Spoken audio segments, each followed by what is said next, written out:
So you know you are supposed to drain your water heater once in a while, and now you are standing in front of yours with no real idea where to start. Good news is this is one of the easier jobs on a gas water heater, and the whole thing takes about 15 to 20 minutes once you know the steps.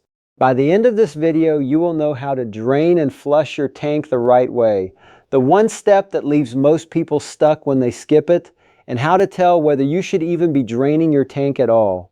I have spent plenty of time around these tanks and talked to the plumbers who service them for a living, so I will keep this in plain language while you work. First, why this even matters. Every time water flows into your tank, it brings dissolved minerals with it, mostly calcium and magnesium. When that water heats up, those minerals fall out and settle at the bottom of the tank as a gritty layer called sediment.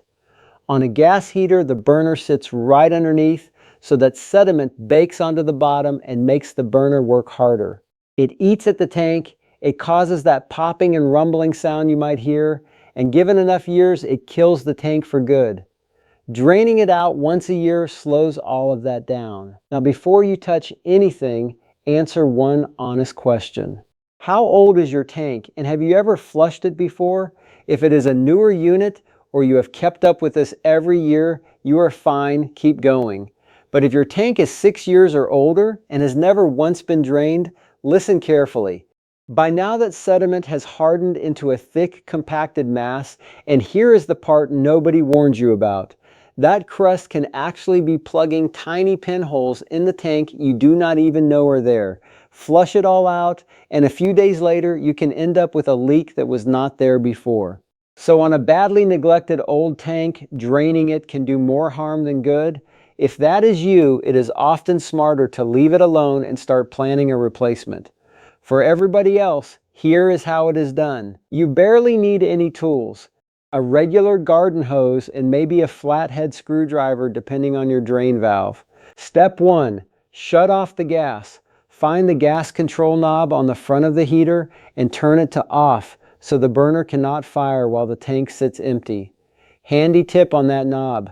If you turn it to the pilot setting instead of all the way off, your pilot stays lit the whole time and you skip the relighting at the end. Step 2. Shut off the cold water going into the tank. The valve is up top on the right side, the cold side. If it is a lever style ball valve, give it a quarter turn. If it is a round handle, turn it until it stops. Step 3 is the one people skip and then swear their heater is broken. Open up a hot water faucet somewhere in the house, any sink or tub, and leave it running open. Your tank is sealed, and if you drain it without letting air in, the water locks up and refuses to come out. It is just like a straw in a glass with your thumb capped over the top. Nothing pours until you lift your thumb, and that open faucet is your thumb coming off. Step 4. Hook your garden hose to the drain valve at the very bottom of the tank. Hand tight is plenty here. Run the other end to a floor drain, a lower drain, or just outside. One warning on this valve. If yours is plastic, be gentle because they crack easily. A lot of tanks have a brass valve with a slot in it, and those just need a flathead screwdriver to open. Step 5. Open that drain valve and let it go. The water comes out on its own by gravity, no pressure behind it, so it will not spray everywhere. A full tank can take 20 minutes to an hour to empty, depending on its size and how clogged it is. That water is hot, so keep your hands and kids well clear of the hose end. Now what if you open the valve and barely anything comes out, even with that faucet open? That almost always means sediment has packed against the drain opening and clogged it. Here is the fix, and it doubles as the trick that actually cleans the tank instead of just emptying it. Turn your cold water supply back on for a few seconds with the drain still open, then off, then on again a few times over. Each burst blasts out any clog and shoots fresh water to the bottom of the tank to stir up the sediment so it flushes out the hose. If a clog is really stubborn, poke a stiff wire or a straightened coat hanger into the valve opening to break it up. Keep running those bursts until the water from the hose runs clear instead of cloudy and brown.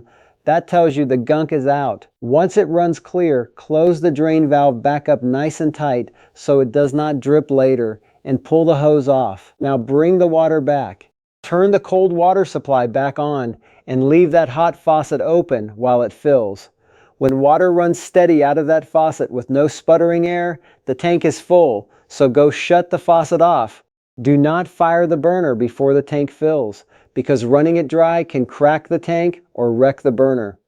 Last step, bring it back to life. Turn the gas knob back on. If you left it on the pilot setting earlier, the pilot is still burning, so you just turn the knob to on and the burner kicks back on. If you shut it off completely, relight the pilot first. Set the top knob to pilot, hold the control down, and click the igniter a few times like you are lighting a grill until the flame catches in the little window. Keep holding that control down for 30 to 60 seconds so the safety sensor feels the heat and stays open. Then let go. Turn the knob to on, the burner fires up, pop the cover back on, and you are done. One more thing if you really want this tank to last. Inside is a part called the anode rod, a metal rod designed to corrode and get eaten away so the tank itself does not, and swapping it every 3 to 5 years is a cheap job that can buy you another 5 to 10 years on the tank. That is the whole job. Do this once a year and you add years to the life of your water heater and put off that $1,200 replacement. If you want the garden hose, a replacement brass drain valve, or an anode rod, I have left some links down in the description to make it easy.